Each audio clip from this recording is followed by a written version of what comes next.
One day I was in Van Cortlandt Park in the Bronx, and I was on the Aqueduct Trail. And I was shuffling. It was a really hot day, and a guy is coming from the opposite direction. He looks at me and says, "Hey, sis, you would lose weight faster if you walked." And I said, "Hey, bro, I'm training for 3 marathons this season. Thanks." He's like, "Oh, my bad. And then he continues running. And, his immediate thought was, I must have been doing this to lose weight, because here's this fat woman running.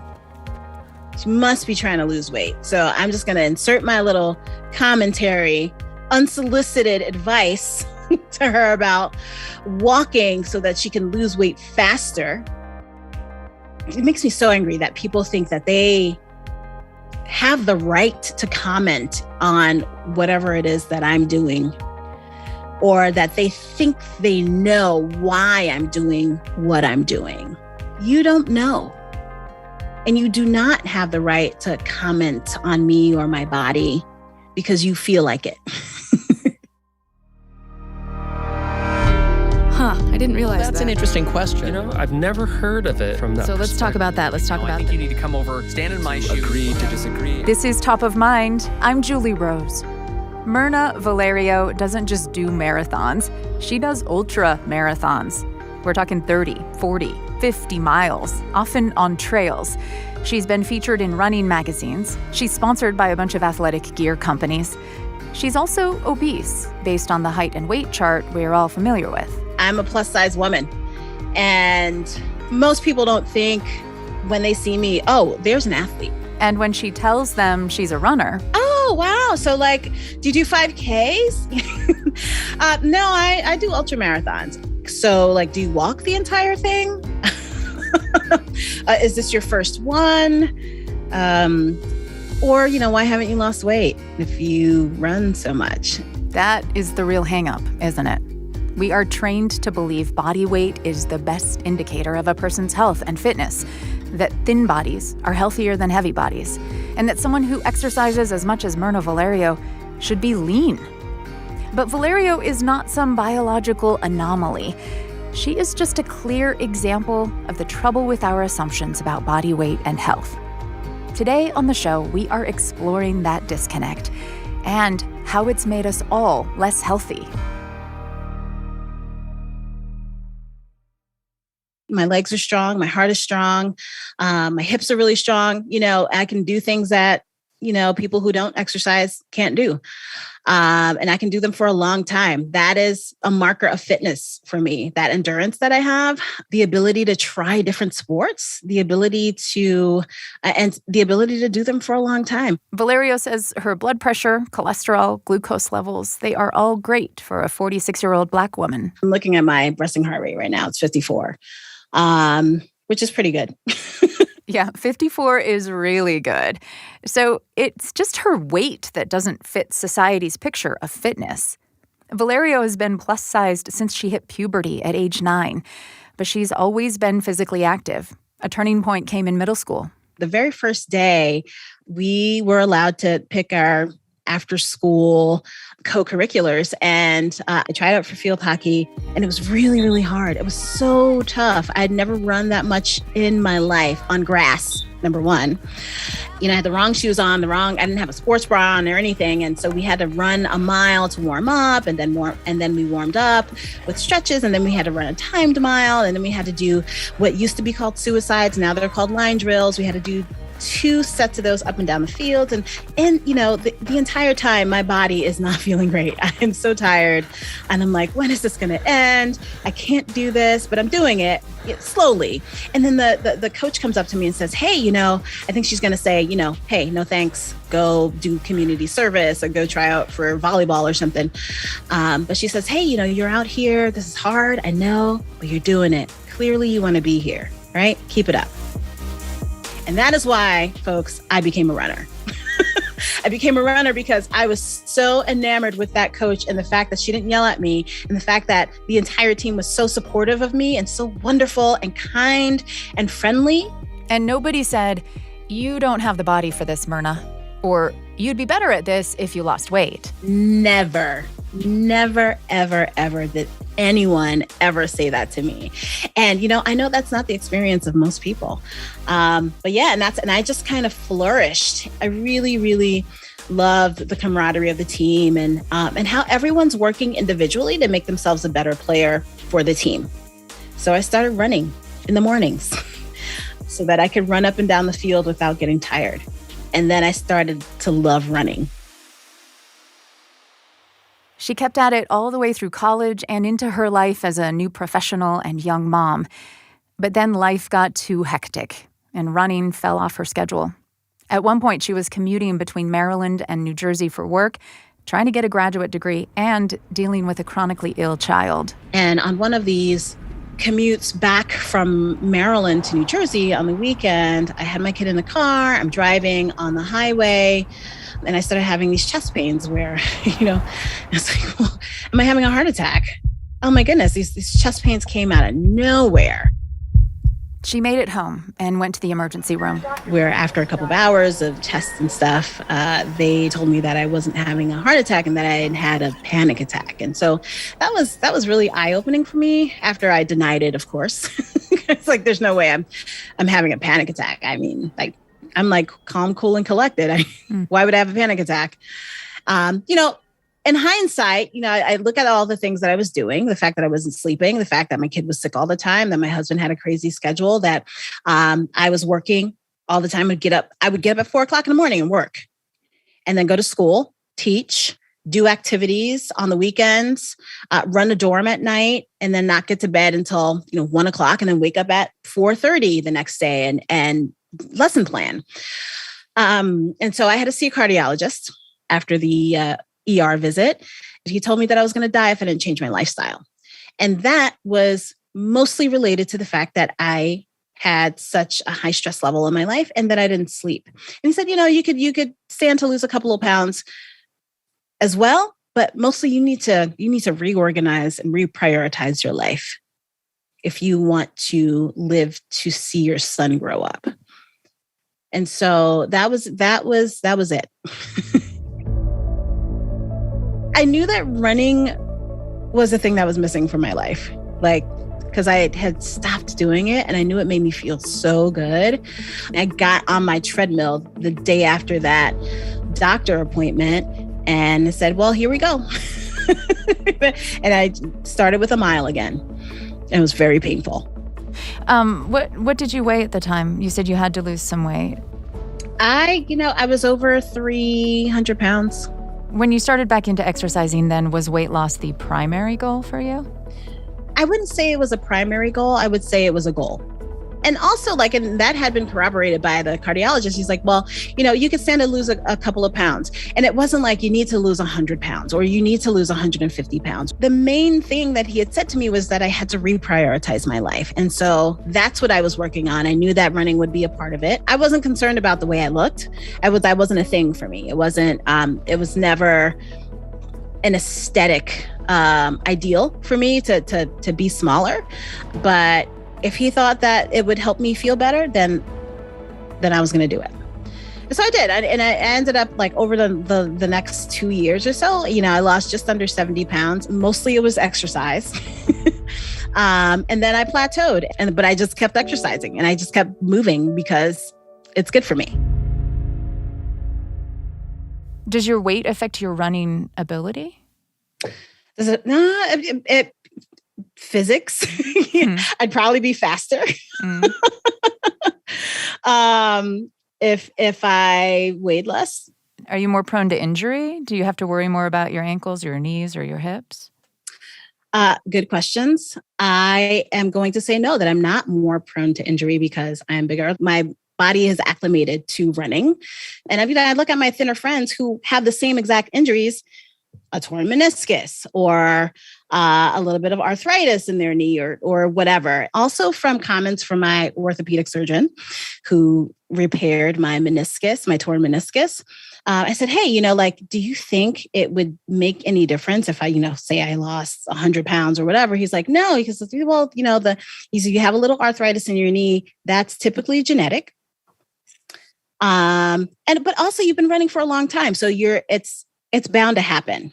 Some sort of injury is bound to happen. So going off what my orthopedic doctor says, my orthopedic surgeon, and on my own anecdotal experience, I would say no. In fact, I think it probably running has made my joints stronger. Why did you start blogging about this, and why specifically blog as Fat Girl Running?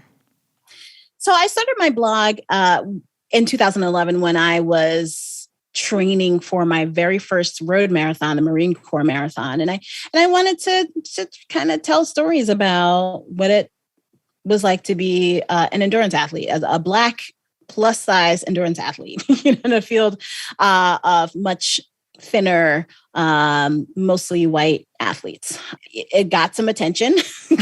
A blog post that I wrote about, I was tired of people doubting me and trying to get into my head. And I was tired of going to doctors and having them immediately say, oh, well, you need to exercise and lose weight. And I wrote about that. It, just kind of very candidly, very honestly. And that got the attention of, a multinational media outlet. It was crazy. It started out with Wall Street Journal, and out of that came Runner's World magazine, and it was 12 pages because my mom counted, and but it was really sort of a very disruptive article, because here was this woman, this plus size woman who did long distance and wasn't focused on losing weight or participating in diet culture. So it sparked a huge conversation about fitness and what does it mean to be fit? Can you be fit and fat? That sort of thing. And that turned into another feature on, on TV show. And so the attention hasn't stopped. Mirna Valerio is an ultra athlete who wants the world to see that athletes come in all shapes and sizes. She defies some widely held stereotypes and becomes a role model in the process. Ultramarathoner Mirna Valerio is on a mission not only to conquer daunting long-distance races, but to prove... I think that what I represent is a lot of people who love to move, who love to run, who love to ski and explore and do things no matter what their body looks like. Even while they're, constantly being hounded with commercials on TV and diet things and Weight Watchers, and they still do it anyway because it gives them joy and it helps them achieve a profound sense of self, which is exactly why I continue doing what I'm doing. Mirna Valerio is the Mirnavator on Instagram, and her memoir is called A Beautiful Work in Progress. It ends with this poem. Fat girl running, swimming, moving, learning, pausing, progressing, jiggling, rubbing, chafing, shaking, sinking, rising, living, being. Now, why is it so hard for people to believe that ultra runner Mirna Valerio is an athlete because of her body size, when football fans are happy to praise the bigness of their favorite lineman? The big fella, Daniel Falele, at all 400 pounds of him. Nobody wanted to tackle the big fella. Let's take a look at it. These huge players in college and the NFL are hired and admired for their size. Even though it's well known, some of them have to eat huge amounts of food to stay so large, and they may be at higher risk for high blood pressure and diabetes because of that. On the street, out of uniform, they're likely to be dismissed as just another obese couch potato. But on the field... Detroit Lions! What do you think about that? This guy is unbelievable. I mean, Sean Rogers, what is he, 360? And go like 70 yards for a score. Trail 13-0. The screen is intercepted. Big Keith Trailer. Look at him rumble. 40, 50. Watch out, the earth is shaking. Our assumptions about weight, fitness, and health start to fall apart pretty quickly under scrutiny, don't they?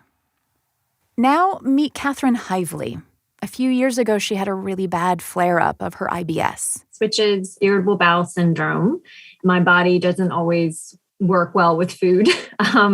So I was just really sick for a very long time. I kept having people come up to me that didn't know that I was having this health struggle, say things like, "Oh my gosh, you look great. Like, how did you lose the weight? What did you do? What diet are you on?" I'm like, illness? Like, that's the diet I'm on right now. Most people would be like, "Oh, I'm really sorry to hear that." But on occasion, you would get people that would say things like, "Wow, I wish I had something like that so that I could keep my weight under control." It's very painful. You can have a lot of really, really strong abdominal cramps. I had both of my children naturally, and it did not hurt as much as IBS. So if that puts it in perspective, can be very crippling abdominal pain. So your stomach can go all the way from your stomach to your intestines, almost make it impossible to sit up straight. Like you almost have to lay down flat sometimes if you're really in a bad way. In the middle of that flare, I would say I lost about 15 or 20 pounds in 1 month. I'm a small woman. I'll put that out there. I'm 5'6", and I've always been kind of on the thinner side, just naturally. That's just my natural body type. But when I'm in a flare, then I can drop down to like size 2, really tiny, and almost become kind of emaciated looking. So to think that someone would want to take that kind of health burden onto themselves strictly for the privilege of being thin, it was a little bit, it was sad, but it was also, I have to say, irritating because, at the time, like you feel like you're suffering, and somebody's kind of taking that suffering and thinking that it's a positive thing. And then even people that recognized that it was clearly not intentional or a positive would try to spin it and say, well, at least you look great. Like, well, okay, so I can either be healthy or be thin. I'd rather be healthy, because when you're sick like that, you don't have as much energy. You can't do the things that you want to do. You can't travel the way you want to travel, or go to parties, or take your kids to the park because you're symptomatic, and it really impacts your day-to-day life and the types of activities that you can do. Once I was getting out of the flare, I started doing more weights and putting on weight, but also lifting weight. I only gained it back during the pandemic. So for me, it was a really healthy experience to be completely shut down in my own kitchen, because I was able to kind of figure out what worked for me. But I definitely put on weight, and I'm not unhappy about that. I'm at 140 now, so that's still small, in the grand scheme of things. But for me, that's probably on a bigger size than I've been. I feel healthier now, for sure. And I am healthier. I'm still active. I'm walking. I'm doing my Pilates and all that kind of fun stuff. And so I feel like I'm actually the strongest I've ever been. But I'm also the heaviest I've ever been. And I don't mind that. It's been from actually eating, and enjoying meals with my family. And yeah, so it's a shame that there's a certain sort of stereotype of what is a healthy body and what isn't. Because I know for a fact that especially at my sickest, that I was not nearly as healthy as people that could have been much larger than me, but were, running half marathons or 5Ks or, out hiking and having a great time. So I think that it's more important how you feel than the number on the scale or the size of your dress. That's Katherine Hively. She's a freelance writer in New Jersey. I'm Julie Rose. This is Top of Mind. So what can you tell about a person's health based on how much they weigh? Almost nothing. I would say it's very useless.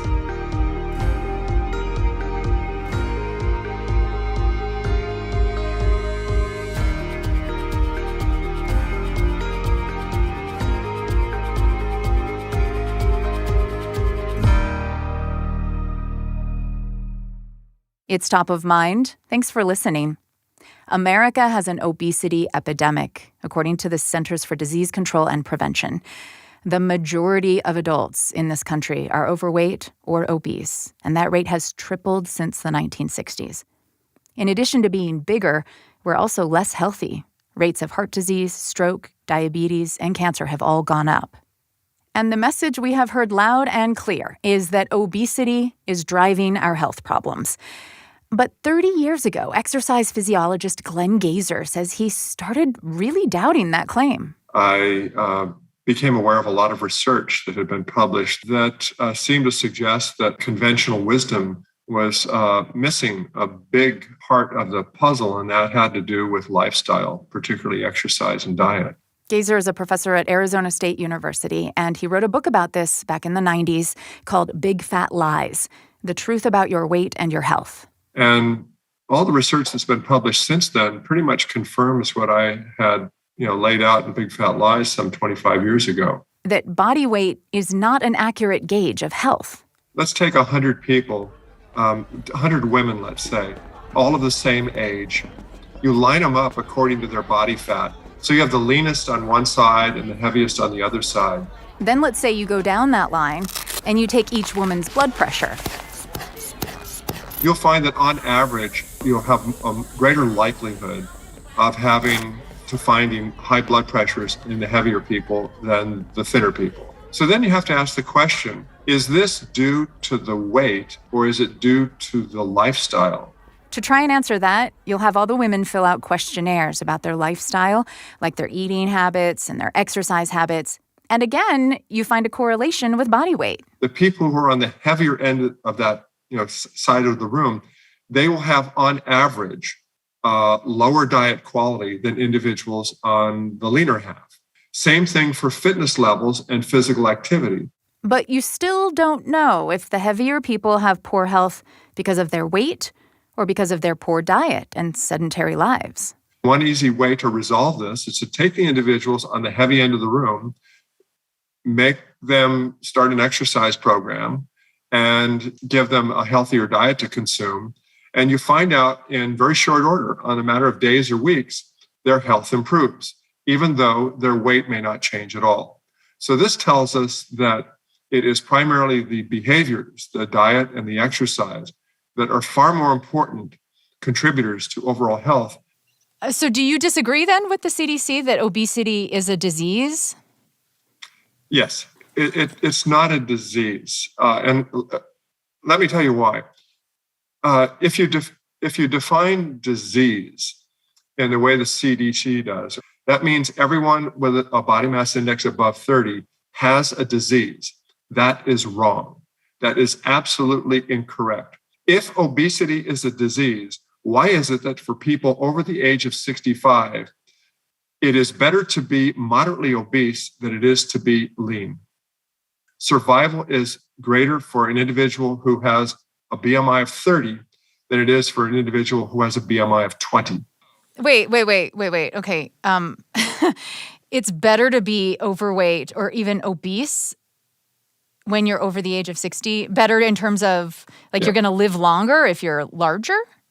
Let me tell you, this is a fact. And it's not a fact coming from me. It's a fact coming from our government, the National Health and Nutrition Examination Surveys, which are run by the United States government. Their data shows that if you want to live a long life, the chances of living a long life are greatest if you are overweight. But how do you explain that phenomenon? Why would overweight people be more likely to live a longer life? Because overweight is a stupid concept. Over what weight? What does overweight mean? Overweight generally means a weight that is over something that is so-called ideal. The ideal weight concept is bogus. The desirable weight concept is bogus. It was invented by the life insurance industry. If you go back about a century to the early 1900s, the life insurance industry needed to find ways in which they could accurately predict mortality risk in individuals that they were about to insure. Height and weight measurements were easy to get, so that's what they used. And it turned out that height and weight can help you predict whether some people will live a shorter life. But that's only true on the very extreme ends of the weight chart.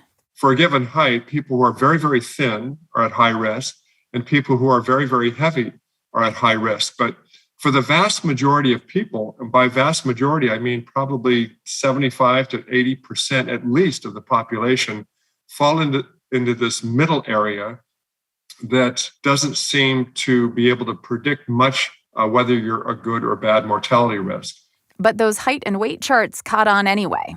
Doctors and public health officials embraced the notion of ideal weight. That later morphed into the slightly more complicated body mass index calculation, or BMI, which was endorsed by the World Health Organization. When they issued these standards for body mass index in terms of classifying weight as either a normal weight range or a healthy weight range, they just made arbitrary cut points at certain BMI levels and classified them as, either normal weight, overweight, or obese. But they weren't really closely tied to any real health metrics. So if you wanted to know how healthy someone is and how likely they are to live a long life, what are you going to look at besides weight, since you're setting weight aside? I would have a person do a fitness test.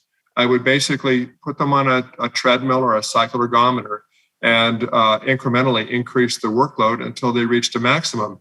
It turns out that maximum work rate that they reach, that maximum level, is a very good predictor of their cardiorespiratory fitness level, which is a very, very strong predictor of overall health, longevity prospects, and risk of heart disease, cancer, diabetes, you name it.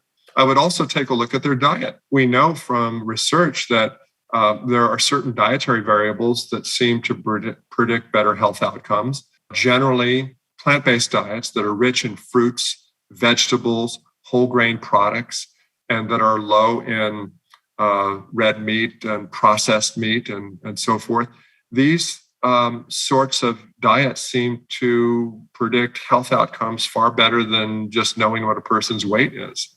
How common is it, though, do you think, in the American population for someone who is overweight or obese to also actually be in good health? Let's fill a room with 100 American adults who qualify as obese. I mean, how many of those people, if you put them through the fitness test, are actually also going to show up as being healthy? Not very many. We do have a great many people, far too many people in our country just aren't physically active enough to achieve health benefits. And we have a lot of people in this country that just don't consume a very healthy diet. But even if the problem is the lifestyle and not the weight itself, is there really any harm in telling people to lose weight if that's what gets them eating better and moving more? Actually, yeah, says Gazer, because we're setting them up to fail. As I've said on many occasions, it's far easier to get a fat person fit than it is to get a fat person thin. Exercise is my specialty, and we've performed many studies and published them on individuals that fall into this category of overweight or obese by the body mass index criteria. And when we start them in an exercise program, we find that their fitness level improves almost across the board. Almost everyone will improve their fitness level. But they don't lose much weight because the human body compensates. It's a very, very strong biological phenomenon here, this adaptive thermogenesis, as it's called, where we adapt to try to thwart our efforts to lose weight. It happens on the exercise side as well as the diet side. So when individuals start exercise programs or diets, they may lose a little weight, but oftentimes it's way less than what would be expected on the basis of how many calories you're expending during exercise or how many calories you're eliminating from your diet. And that's because of this adaptive thermogenesis that takes place. So even if you are burning more calories than you are consuming, an individual might still stop losing weight and remain, in fact, overweight or obese based on the BMI criteria. Yes. Yeah, and it's a really complex, issue. It's not as simple as, calories in, calories out. What determines a body's sort of like stable weight where you're going to the weight loss is going to stop and you'll just sort of like plateau at that spot? Oh, wow. That is just a monstrous question to respond to, because you have all sorts of factors that play a role in this You have our hormones. You have the nervous system. You've got the biochemical changes that take place. Total numbers and sizes of our fat cells that store most of our energy.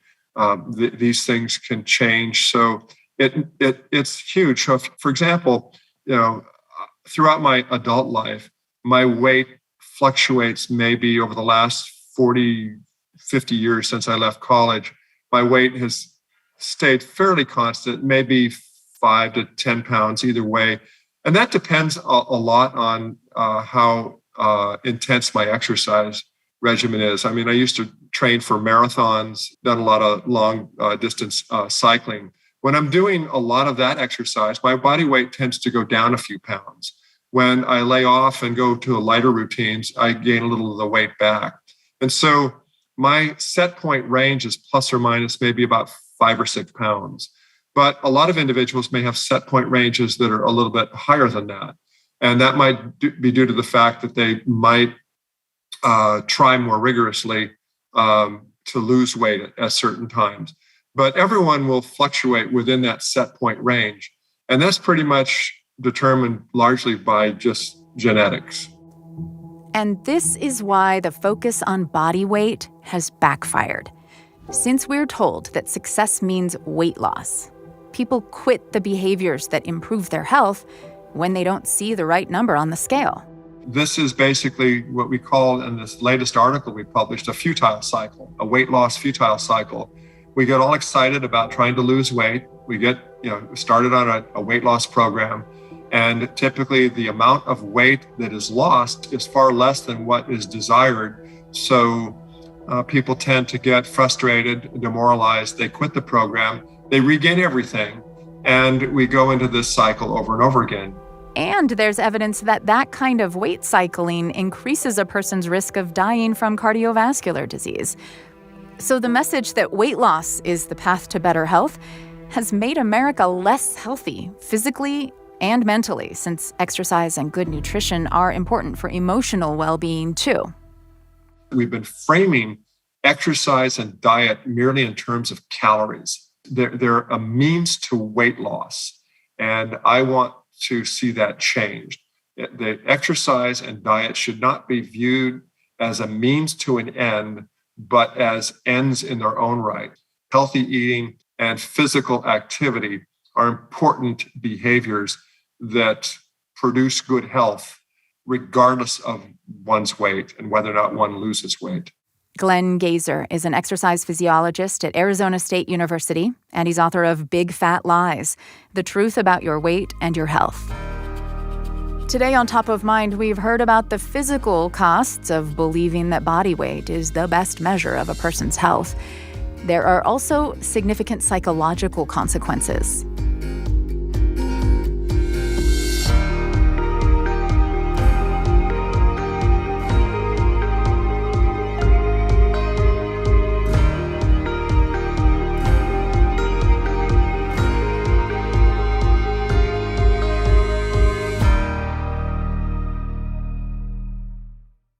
I'm Julie Rose. This is Top of Mind. Thanks for tuning in.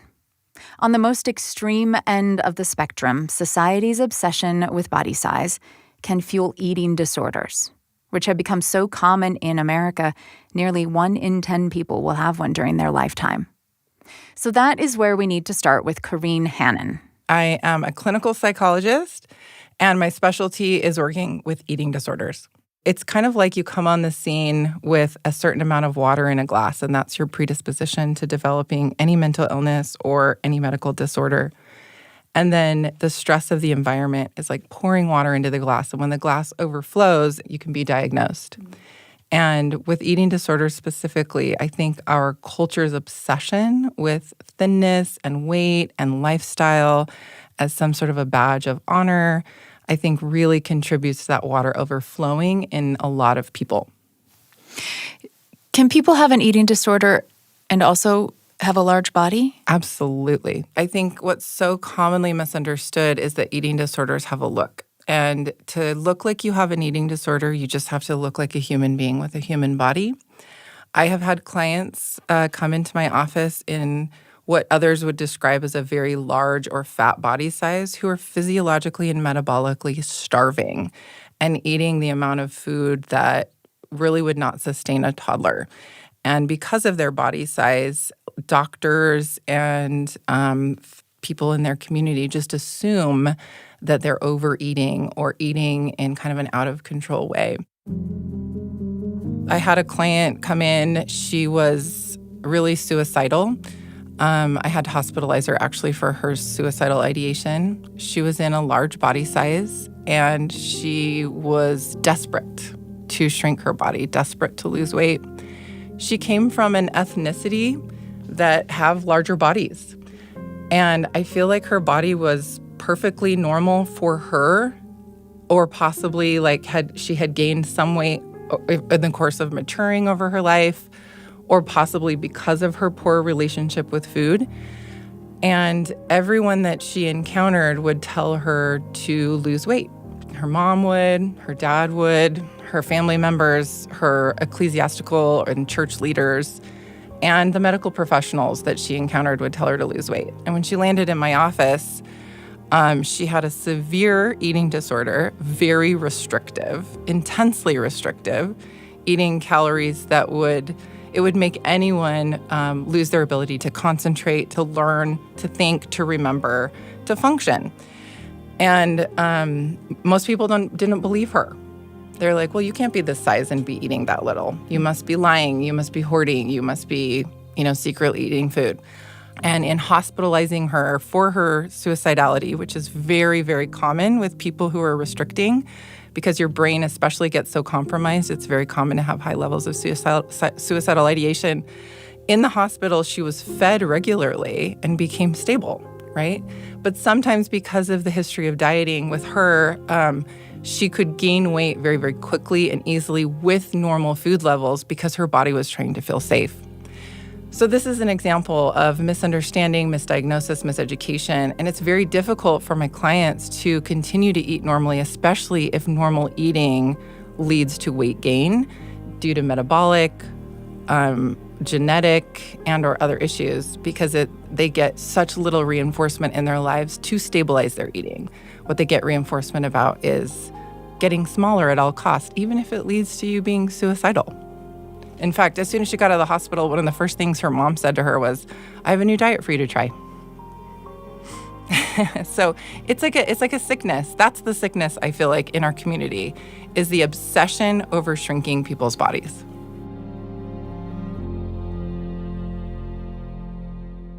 So if a doctor tells somebody with some health concerns to lose weight, I would, with all humility and not so much humility, suggest that we focus on behaviors. So weight is not a behavior. Weight, body shape, body size, they're not behaviors. We can focus on health behaviors, things that are really, really important, like sleep, like social support, like mental health, like intuitive eating, and body movement. Those are the things I would focus on. You didn't say exercise. You said body movement. Is that intentional? Uh-huh. Why? Because I think sometimes exercise comes with, it's loaded for some people. Like it needs to be brutal, like it needs to be difficult, like it needs to make you feel uncomfortable. It can if you would like it to, but you certainly don't need to engage in movement in a way that's disruptive or painful for it to benefit you. You can do things that are enjoyable and lovely and expansive and interesting and still get all the movement you need. And when it comes to diet, you didn't use healthy diet or eat healthy. You said intuitive eating. I did. What's the distinction there? Intuitive eating is something that actually can last your whole life. It's something that you're born with. It's your ability to monitor your internal world and cues and know exactly what you need and what's right for you. Is intuitive eating just eating what you want when you want? No, it's not. Okay. It's definitely getting in tune with your cues of hunger and fullness. It's rejecting diet mentality. It's noticing and dismissing the food police. It's incorporating intuitive movement. It's incorporating gentle nutrition. It's making sure that you have enough. I try to teach people that you can really get back into a neutral place with food, and food is food. It's not junk. It's not clean. It's food. What about the mother who knows that her daughter agonizes over her body size, has maybe been teased about it, is bigger than her friends? What can a parent do in that case that is not going to fuel shame and potentially an eating disorder? I love this question, Julie, and my answer makes a lot of parents uncomfortable, and it remains my answer, which is I have 100% compassion and empathy for how difficult it is to raise a child in a fat-phobic society. But the problem is not your child. The problem is the fat phobia of our society. And while all of your intention to tell your child to change their body to fit in and have an easier time in society are born of love and connection and devotion to your child, they will ultimately continue to perpetuate internalized fat phobia and harm to your child. And becoming aware of and rooting out fat phobia in yourself, and then teaching your child that society is fat phobic and that is what is harming you, you are not the problem. As difficult as that is, it is, to me, the only way to navigate living in a fat phobic society. The problem is the way people treat fat people. The problem is not people with various body sizes. And I use the word fat because the fat positive community and health at every size community has really tried to reclaim the word fat as a neutral descriptor, like an adjective, like blonde or blue-eyed. So what is that conversation with your child like then? The conversation is about the behaviors. I want my child to have a good relationship with food. I want my child to have a good relationship with movement. I want my child to find really good people in their lives. And if the people in their lives are treating them differently based on their body size, they need different people in their lives. And that's going to start with the family or the support network being 100% supportive of you as an individual, and that no matter what your body size, shape, and weight, we can love you, we can connect with you, and we can pursue health behaviors in a way that doesn't perpetuate shame, internalized. And if you rub up against someone in this society that shames you for your body, shame on them. I got your back. Families that, if the doctor has said, your kid needs to stop gaining weight, so the family, trying to be supportive maybe says, hey, we're all going to go on a diet together and we're all going to stop eating sugar and we're all going to make sure we have a big, pile of vegetables at every meal and we're all going to go out and exercise together after dinner. What parts of that are problematic and how do you retool that?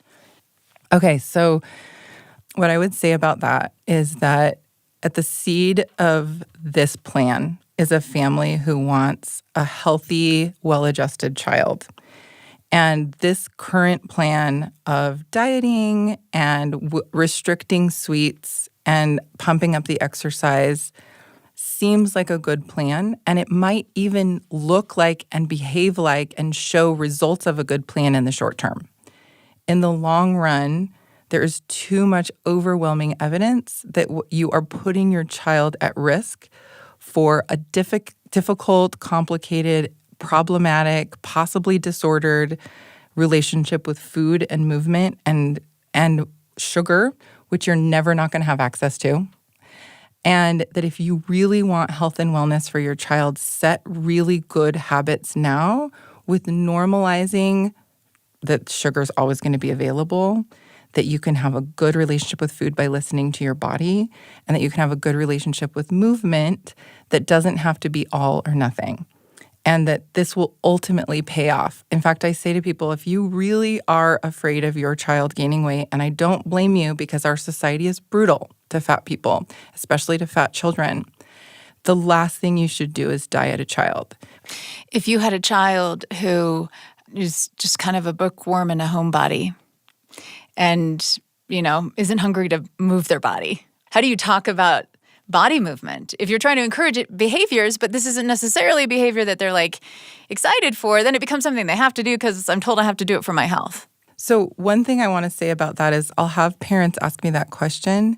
And parents, it's interesting. Parents don't get stressed about their child's movement unless their child has a bigger body size.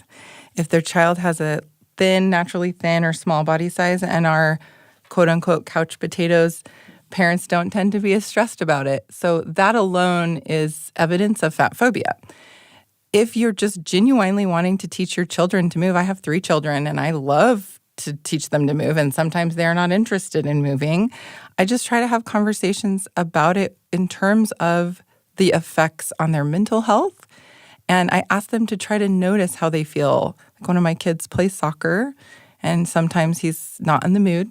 And I'm like, too bad, I'm paying for it. You're going. And at the end of practice, I'll say, hey, how are you feeling? How's your mood? And he'll be like, oh, that was really fun. I mean, that's not always the answer, but I'll just say, have you noticed how it affects your mental health to get your body movement in? Our bodies crave movement, and it's really good to pay attention to that. I also really try to implement activities as a family, whether they like it or not, where we get outside, get some vitamin D, and get some movement. That's my long-term plan. I'm trying to model my relationship with movement as something that hopefully they'll be interested in long-term. What are some of the ways that family members and well-intended friends and teachers and church leaders are actually making things worse, maybe unintentionally? Have you lost weight? You look so good. Have you lost weight? How did you lose weight? So when you compliment somebody's weight loss, you have no idea what you're complimenting, right? You could be complimenting an eating disorder. You could be complimenting illness. You could be complimenting distress. You could be complimenting all sorts of things that you don't understand. Or you might be complimenting, what they interpret as success, having worked really hard. Yes. To look a certain way. And the reason that's still problematic is because let's say that you've gone on a diet and you've been working out and your weight has changed and then people compliment you. I guess what that also reinforces is, well, so how did I look before? Was I unacceptable before? And will I be unacceptable to you should my weight change again? I personally think just comments about people's appearance and body weight, shape, and size just tend to reinforce obsession about our bodies as objects, our bodies as something to be evaluated. And personally, I don't see that as being helpful in actually connecting with people and actually being compassionate and loving. And I don't see it as reinforcing health behaviors. I see it as reinforcing obsession about how we look to each other. So even if it's not a comment about body size, but I mean, this is it's probably the number one thing. It would be the Family Feud number one thing that would pop up of things you say to someone you haven't seen in a long time. 100%. You look so good. Right. And that's not. I just think we need to do better. What if you said, I'm so happy to see you, instead of you look so good? I've been looking so forward to seeing you. How are you doing? I feel so good when I'm around you. And you can compliment all sorts of things about people's appearance, but it doesn't have to be about their body's size, shape, and weight. You can compliment their hairstyle, their clothing, their creativity, their eye color, and it doesn't have to be about body size, shape, and weight. We all know that's what it's about when you say you look so good. We've all been trained. Do you think it's okay for parents to ask family friends and other family members to not comment on a child's body? Absolutely. Even the oh, you look so pretty in that dress, or, oh, look at your skinny legs. I wish I had skinny legs like that. Those kinds of things. Yeah, I would just say let's elevate and improve our conversations, the things that we say to children, the ways that we compliment and motivate children. It's not a good idea to compare bodies with children. I wish I had a body like a child. That's not a really good thing to say. I don't think it's healthy or normal. I think there's so many more interesting ways to connect and love people than the size, shape, and weight of their bodies. I'm raising 3 sons right now, and they're being influenced by this hypermuscularity culture. And every time they're like, oh, so-and-so's getting so ripped, like this, my response is literally like, oh, really? Is he kind? Is he smart? Does he work hard? What's he like? What's his personality like? Do the people around him feel loved and at ease? I'm way more interested in those things than his muscle definition. And I'm just hoping that that lands. How do I start as somebody who it's so programmed into me that those connections are so learned and so solid. It's always first and foremost about the shape of my body. You've been programmed. Yes, so how do I deprogram myself? I would say you can begin to notice when you get those programmed thoughts and then try to redirect and reorient yourself that this movement is about strength, wellness, moving with my kids, whatever is motivating to you outside of the size, shape in your body. Some people, I think it really helps them not to see their body while they're exercising, to really connect with the more mindful components. Start with trying not to self-objectify, trying not to imagine how your body looks to other people, trying not to think of your body as something that needs to change or be changed, but thinking about exercise as something you do that is a behavior of true self-love. And find a way to do it that you'll keep it up. Find a hobby, find an outlet. Do you like being indoors? Do you like being outdoors? Do you like doing it with a group? And then try to really monitor not only your internal chatter, but chatter amongst your social group if you do work out in a group, about it not being about your body size, shape, and weight, but about how good you feel. Should I be calling out, if someone says, hey, you look good, have you been working out? Should I be like, how dare you ask me that question? So I just always try to redirect the conversation to something that's not about my body as an object. So I might say like, I have been working out and I've been feeling so energized. So I talk about it in terms of my hobbies, my interests, about strength and wellness, about feeling good, about my back not hurting, about having better sleep. I mean, there's so many ways that we can have conversations about our body and our fitness that don't have to do with the size of my thighs or the shape of my butt. And the research would suggest that movement doesn't change people's bodies dramatically, but it does change their metabolism, their physiology, and their mental health. And if we just had more conversations about that, I think it would genuinely be more motivating. Because who doesn't want to feel stronger and happier? So it turns out the best sales pitch for a healthy lifestyle has been there all along. We just haven't heard it because we were too distracted by the number on the scale. Our thanks to clinical psychologist Corinne Hannon and to our other guests today. Top of Mind is a production of BYU Radio. This episode was produced by Ciara Hewlett and Olivia Young, with help from me and Cleon Wall. We had music and sound design by Trent Reimschussel, Jacob Molaski, and the post-production team at BYU Broadcasting. We would love to have you subscribe and leave a comment or review wherever you listen to the podcast. That'll help other people find us. I'm Julie Rose. We'll talk soon.